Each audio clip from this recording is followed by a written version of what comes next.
você não precisa de uma hecatombe na sua vida para passar a ser um bom pai, né?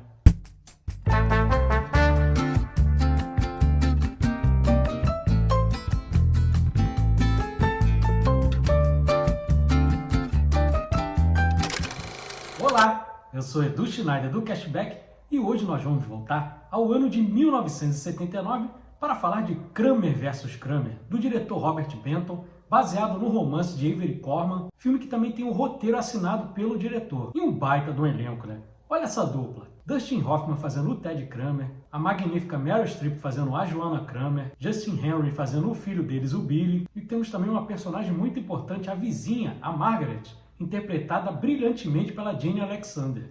E esse vai ser um episódio um pouquinho diferente, meus amigos, porque vai ter muito bastidor, até para mostrar o quanto que a visão colaborativa de um diretor pode contribuir para o sucesso de uma obra. E aí vamos voltar lá ao comecinho do projeto, quando o diretor Robert Benton e o produtor Stanley Jaffe estavam planejando o elenco. E aí sempre o primeiro nome foi o Dustin Hoffman.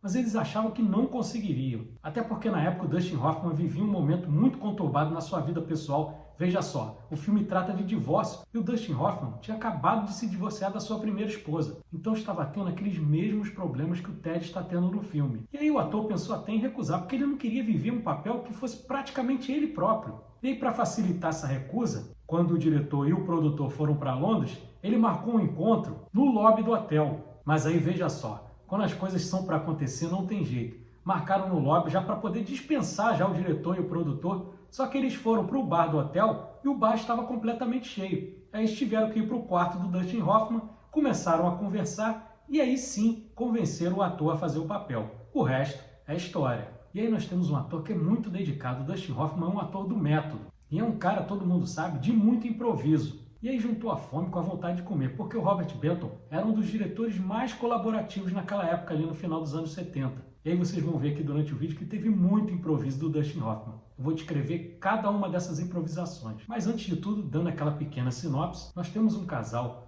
Ted e Joanna, que já estão casados há mais de 7 anos e que tem um filho pequenininho, Billy. E aí um dia Ted está chegando todo animado em casa porque foi promovido no trabalho, mas encontra a esposa Joanna com a mala pronta dizendo que vai abandoná-lo e que não o ama mais. Não vai só abandonar o casamento, vai abandonar também o filho, porque eles moram em Nova York e ela vai se mudar para Los Angeles. E aí entramos em um grande dilema, porque o personagem Ted era daqueles pais lá das antigas, que era o pai provedor. Então era a única coisa que ele se preocupava, era com a carreira dele e em botar dinheiro dentro de casa. O resto ficava tudo à mercê da esposa. Você vê nessa cena mesmo que ela está indo embora, porque ele não sabe fazer nada. Ela deixa ali para ele o cartão de crédito, diz que as compras estão feitas, bota o cartão da lavanderia para ele ir lá buscar roupa, porque coisa que ele nunca fez, era sempre negligenciado, sempre era a esposa que fazia. Você vê também na cena seguinte, que é já de manhã, ele não sabe fazer nem o café da manhã para o filho estava acostumado a comer rabanada, que lá nos Estados Unidos eles chamam de French Toast. E aí temos a primeira cena improvisada,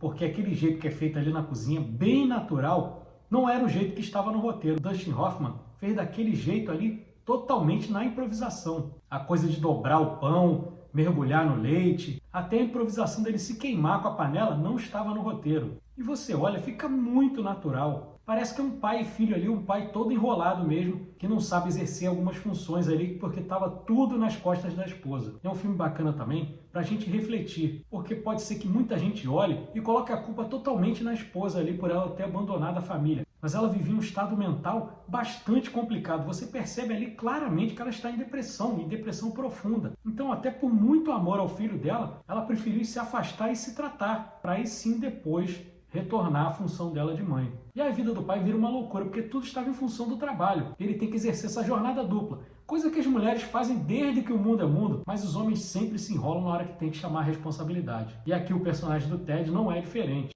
Você vê, ele não sabe nem que ano o filho estuda na escola, ele fica completamente perdido, se atrasa na hora de buscar, mas aos pouquinhos ele vai pegando o jeito e se tornando um bom pai, finalmente um bom pai.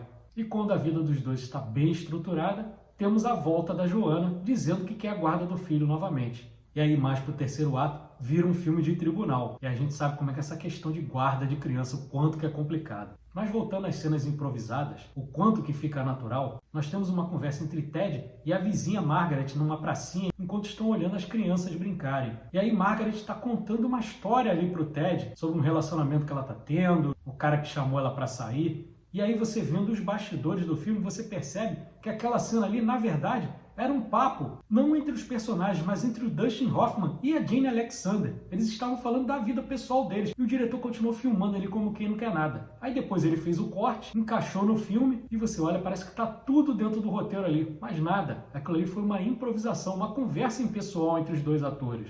Outra cena que eu também adoro é a cena da malcriação do Billy. Quando o Billy pega sorvete na geladeira, ele não quer comer a comida que o pai colocou no prato, ele quer tomar sorvete. E aí, vendo os extras do DVD, fiquei sabendo que também é outra cena improvisada de uma conversa entre o Dustin Hoffman e o Justin Henry, o menino que interpreta o Billy. Porque aquela cena, na verdade, tinha acontecido na vida real com o Dustin Hoffman e a filha. Só que o Dustin Hoffman, às vezes, é um pouquinho cruel, até nessa coisa dele do método. Porque o Justin Henry, o Billy, ele não conseguia chorar naquela cena em que ele cai do trepa-trepa e se machuca o olho. E aí o que o Dustin Hoffman fez com o menino? Chamou ele para conversar e falou: você sabe que isso aqui é tudo uma encenação, né? Depois que acabarem as filmagens, você nunca mais vai ver a gente. Você vai ficar com saudade ali do tio Bob, que era o diretor? Vai ficar com saudade de mim? E aí o menino começou a chorar e aí a cena foi feita. Só que o curioso é que depois que a cena foi cortada, o menino não conseguia parar de chorar. Foi um sufoco para fazer o menino Justin Henry parar de chorar. Dustin Hoffman,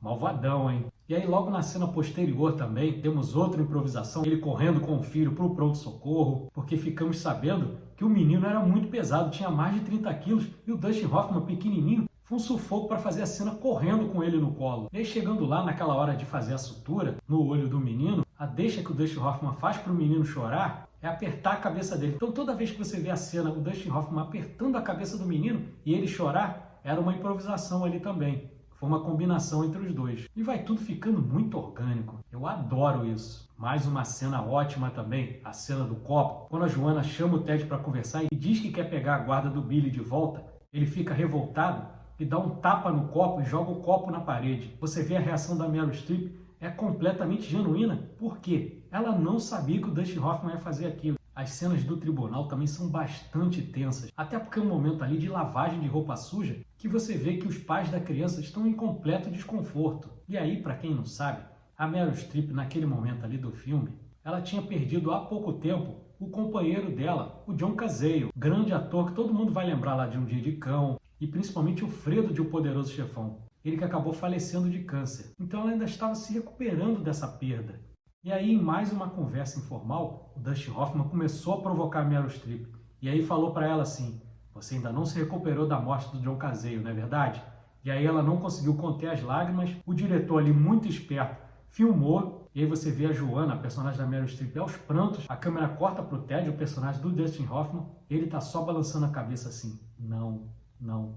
Na montagem do filme, aquela cena ali é para dizer o quê? O advogado estava desancando ali as atitudes de mãe da Joanna e por isso ela estava em lágrimas. E o Ted estava discordando do que o advogado dele estava dizendo, porque ele sempre considerou a Joanna uma ótima mãe. Apesar de tudo ser feito por outros meios, acabou casando direitinho também com a cena. E para a gente agora, na cena final, fechar só as duas últimas improvisações, temos o seguinte: quando Joanna acaba desistindo de ficar com a guarda do filho e achando que é melhor que ele fique mesmo com o pai, por conta dos dois já terem formado um lar ali juntos, ela tem uma atitude muito nobre, e aí aquela cena já tinha sido feita diversas vezes. A Meryl Streep teve que chorar muitas vezes, aí a maquiagem já tinha saído, o cabelo estava um pouco desgreado, e aí mais uma vez o Robert Benton, ali filmando de surpresa, em mais um papo informal ali com o Dustin Hoffman, ela pergunta para ele: eu tô bem? E aí ele fala: você tá linda. Na verdade, ali era o Dustin Hoffman falando para Meryl Streep. Não era o Ted falando para Joanna. Mas então, mais uma vez, o Robert Benton pegou essa cena filmada informalmente e encaixou direitinho ali na montagem, ficando mais uma vez perfeito. E aí uma coisa que eu acho muito bacana também da gente mencionar aqui: Robert Benton, além de ser um bom diretor, ser um cara muito colaborador, ele é um cara bastante humilde também. Por quê? Por conta de tantas dessas improvisações que a gente destacou aqui no nosso vídeo, ele ofereceu para o Dustin Hoffman colocar o nome dele também no roteiro. O Dustin Hoffman também, na humildade, acabou recusando. E aí nesse documentário que tem no DVD, ele fala que se arrependeu. Por quê? o filme acabou ganhando o Oscar de roteiro e o Dustin Hoffman poderia ter colocado mais uma estatueta na prateleira dele. Nesse documentário mesmo dos extras, nós temos a Meryl Streep elogiando muito o diretor por conta dele deixá-la muito livre para fazer o que ela quisesse ali em cena. E aí foi um grande choque porque naquele momento ela estava fazendo uma peça na Broadway com nada mais nada menos do que o Woody Allen, que é um cara que bate muito em roteiro, quer que seja feito tudo ali de acordo com o que ele escreveu, até as vírgulas ali, as pausas, ele quer que faça. E aí ela teve muito esse choque de trabalhar com os dois ao mesmo tempo. E pelo que eu entendi ali nos comentários da Meryl Streep, ela preferiu muito mais trabalhar com o Robert Benton do que com o Woody Allen. Só para fechar uma última curiosidade, nessa última cena também, acabou que tiveram que usar o close da Meryl Streep ali, não uma visão de corpo inteiro. Por quê? Naquela cena, a Meryl Streep estava grávida. Então a barriguinha já estava começando a aparecer. E aí ficou tudo fácil, fizeram o close e saiu tudo bem, na mais perfeita ordem. O filme fez um enorme sucesso no ano de 1979 e quando chegou na cerimônia do Oscar, arrebentou. Ganhou o melhor filme, melhor direção, melhor roteiro adaptado, ganhou o melhor ator com Dustin Hoffman e ganhou a melhor atriz coadjuvante com a Meryl Streep. E aí a gente pode até discutir se foi merecido. Por quê? 1979, vocês vão lembrar, é o mesmo ano de Apocalipse Now do Francis Ford Coppola. E aí fica essa coisa. Qual é melhor? Kramer versus Kramer ou Apocalipse Now? Eu não vou ficar em cima do muro. Eu ainda acho Apocalipse Now um pouquinho melhor. O que não desmerece em nada Kramer versus Kramer, que é outro filmaço. Aliás, são dois filmaços. Sorte a nossa que tivemos os dois nesse ano de 1979. Não é verdade? Mas é isso. Mais um filmaço trazido aqui no Cashback. Se você gostou desse vídeo, deixa o like, inscreva-se no nosso canal. Cashback tem conteúdo de cinema de domingo a domingo. Eu trago meus shorts diários, tem vídeo de segunda a sexta, tem o nosso podcast toda quarta-feira, 8h45 da noite, aí em formato mais longo de 1 hora. Faço cobertura de cabine de imprensa, falo de filmes antigos, de filmes novos, tem para todos os gostos aqui no Cashback. Muito obrigado a você que ficou até aqui, um grande abraço e até a próxima. Valeu!